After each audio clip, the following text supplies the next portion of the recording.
खुलुमबाय बेयो बड'लेण्ड इंखं टेलिभिजन दिनै 7 मार्च 2023 मंगलबार खालि सानसेनि बरादखौ नोंथांमोननि खाथियाव लाबोदों आं सदानन्द दैमारिया।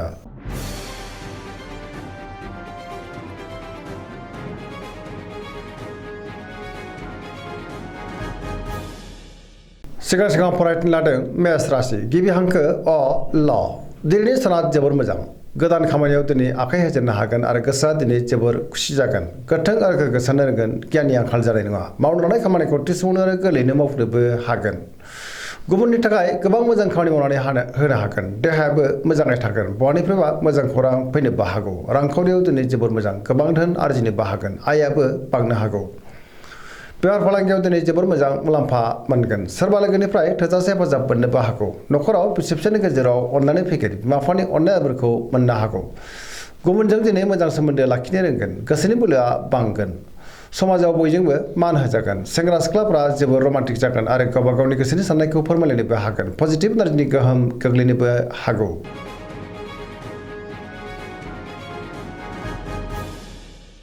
वृष राशि गिबि हांखो इ उ ब दिनैनि साना जोबोर मोजां गोसोखौ दिनै जोबोर गोजोननाय मोनगोन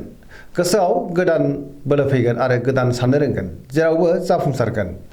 गुबुननि थाखाय गोबां मोजां खामानि मावनानै होनोबो हागोन गोसोनि बोलोआ बांगोन मावनो लानाय खामानिखौ थि समावनो आरो गोरलैयैनो मावफुंनो हानानै गोसोआ दिनै जोबोर खुसि जागोन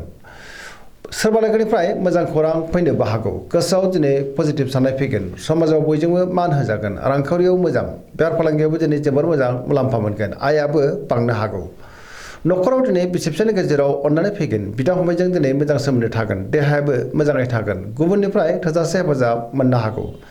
जायखि खामानि मावा मानो मोनफ्रोमबो खामानिखौनो दिनै गोरलैयैनो मावफुंलांनो हागोन सोरबा लोगोनिफ्राय अनसायनाय मोनगोन गोसोनि साननायफ्रा मोगथाङाव जाफुंनोबो हागौ पजिटिभ एनार्जिनि गोहोम गोग्लैगोन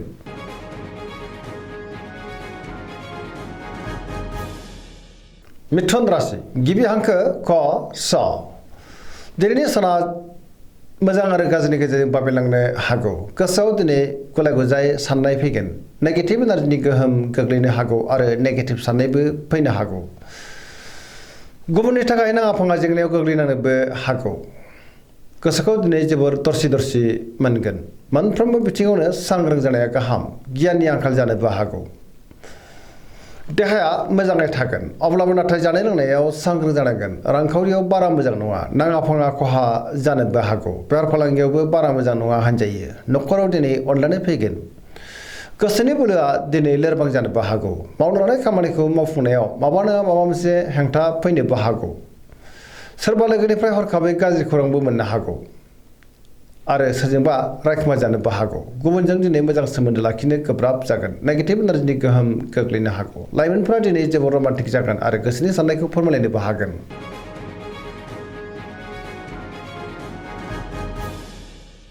कर्कट राशि गिबि हांखो ड ह दिनैनि साना जोबोर मोजां गोसोखौ दिनै जोबोर गोजोननाय मोनगोन बहाबा दावबायनो एबा हान्थिनो खाबु मोननो हागौ आरो मोजाङैनो हान्थिनोबो हागोन गोसोनि साननायफ्रा मोगथाङाव जाफुंनोबो हागौ गोसोआव दिनै पजिटिभ साननाय फैगोन गोथों आरो गोग्गो साननो रोंगोन गियाननि आंखाल जानाय नङा मावनो लानाय खामानिखौ थि समावनो आरो गोरलैयैनो मावफुंनोबो हागोन रांखावरियाव जोबोर मोजां गोबां धोन आरजिनो हागोन बेफार फालांगियाव दिनै जोबोर मोजां मुलाम्फा मोनगोन न'खराव बिसि फिसायनि गेजेराव अननानै फैगोन सोरजोंबा बाख्नायजानो हागौ देहाया दिनै मोजाङैनो थागोन अब्लाबो नाथाय जानाय लोंनायाव सांग्रां जानांगोन गुबुननिफ्राय थोजासे हेफाजाबबो मोनगोन बहाबा थाङोब्ला दिनै जोबोर मोजां आरो मोजाङैनो हान्थिनो हागोन गुबुनजों अनजासे गारगोन पजिटिभ एनार्जिनि गोहोम गोग्लैगोन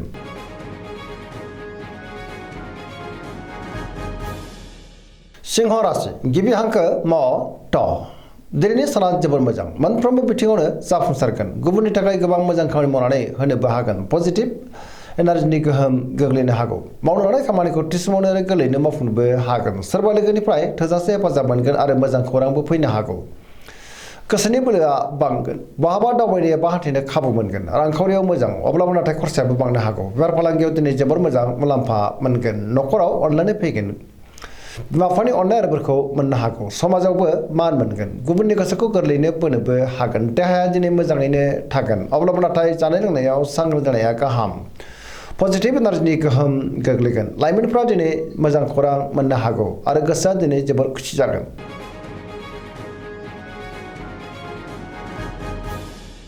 कन्या राशि गिबि हांखो प ट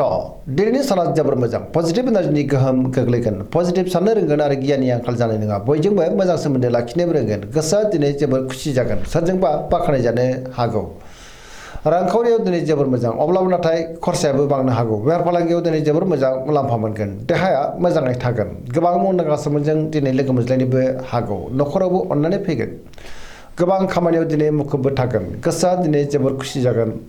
पजिटिभ एनार्जिनि गोहोम गोग्लैगोन लाइमोनफोरा दिनै जोबोर रमान्टिक जागोन आरो गावबा गावनि गोसोनि साननायखौ फोरमायलायनोबो हागोन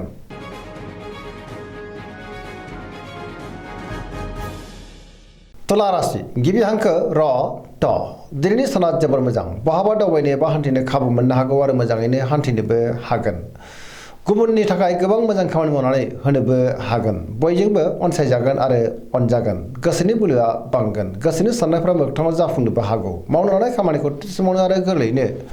मावफुंनोबो हागोन देहायाबो दिनै मोजाङैनो थागोन रांखावरियाव जोबोर मोजां बेफार फालांगियावबो दिनै जोबोर मोजां मुलाम्फा मोनगोन मोननो गोनांखौबो दिनै मोननो हागोन न'खराव बिसि फिसायनि गेजेराव अननानै फैगोन बिदा फंबायनिफ्राय थोजासे हेफाजाब मोननो हागौ समाजावबो दिनै मान मोनगोन बेफार फालांगियाव दिनै जोबोर मोजां मुलाम्फा मोनगोन सोरबा लोगोनिफ्राय थोजासे हेफाजाब मोनगोन गोदान थांखि लानो रोंगोन आरो खामानिफ्रा मोजाङैनो जाफुंसारगोन गियाननि आंखाल जानाय नङा लाइमोनफ्रा दिनै जोबोर रमान्टिक जागोन आरो गावबा गावनि गोसोनि साननायखौ फोरमायलायनोबो हागोन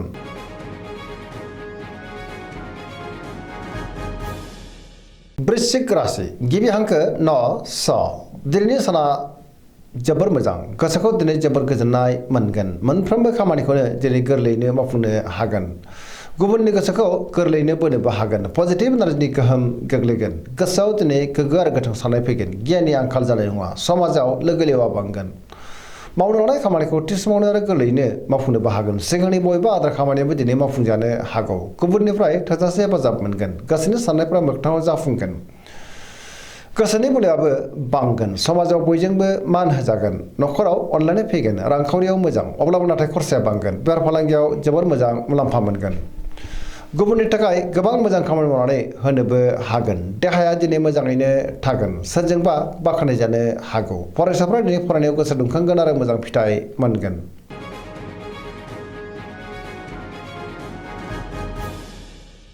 धनु राशि गिबि हांखो ध फ भ दिनैनि साना मोजां आरो गाज्रिनि गेजेरजों बाबेलांगोन गुबुननि थाखाय नाङा फाङा जेंनायाव गोग्लैनांनोबो हागौ गोसोनि साननायफ्रा देबोरनांगोन गोसोनि बोलोआ लोरबां जानोबो हागौ मावनो लानाय खामानिखौ मावफुंनो हागोन अब्लाबो नाथाय सांग्रां जानांगोन रांखावरियाव मोजां बेफार फालांगियावबो मोजां होनजायो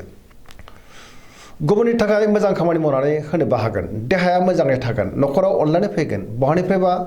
हरखाबै गाज्रि खौरांबो मोननो हागौ नेगेटिभ एनार्जिनि गोहोम गोग्लैनोबो हागौ सांग्रां जानाया गाहाम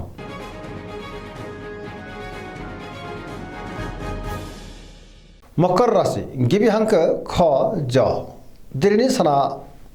बारा मोजां नङा गोसोखौ दिनै जोबोर गुलाय गुजाय मोनगोन गोबां रोखोमनि जेंनाजों मोगा मोगि जानांनोबो हागौ सुथुरनि गाज्रि नोजोर गोग्लैनोबो हागौ गोसोनि साननायफ्रा दिनै देबोरनांगोन मावनो लानाय खामानिखौ मावफुंनो हागोन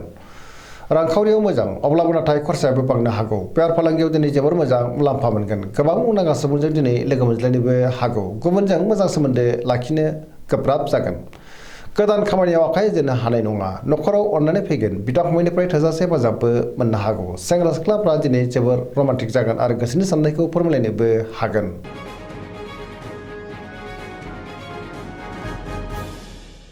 कुम्भ राशि गिबि हांखो ग स दिनैनि साना मोजां आरो गाज्रिनि गेजेरजों बाबेलांगोन गोसोआ दिनै जोबोर उसाव बादाव जानो हागौ गुबुननि थाखाय नाङा फाङा जेंनायाव गोग्लैनांनोबो हागौ सोरबा लोगोनिफ्राय गाज्रि खौरां फैनो हागौ मावनो लानाय खामानिखौ मावफुंनो हागोन गोसोनि साननायफ्रा नाथाय अब्लाबो देबार नांनो हागौ समाजाव मान मोनगोन गोबां मुंदांखा सुबुंजों दिनै लोगो मोनज्लायनोबो हागौ रांखावरियाव जोबोर मोजां बेफार फालांगियाव जोबोर मोजां आयाबो बांनो हागौ गोबां रोखोमनि देहायारि जेंनाजों मोगा मोगि जानांनोबो हागौ न'खराव अननानै फैगोन गुबुननिफ्राय हेफाजाब मोननो हागौ लाइमोनफोरा दिनै जोबोर आला खाला जागोन नेगेटिभ एनार्जिनि गोहोम गोग्लैनो हागौ सांग्रां जानाया गाहाम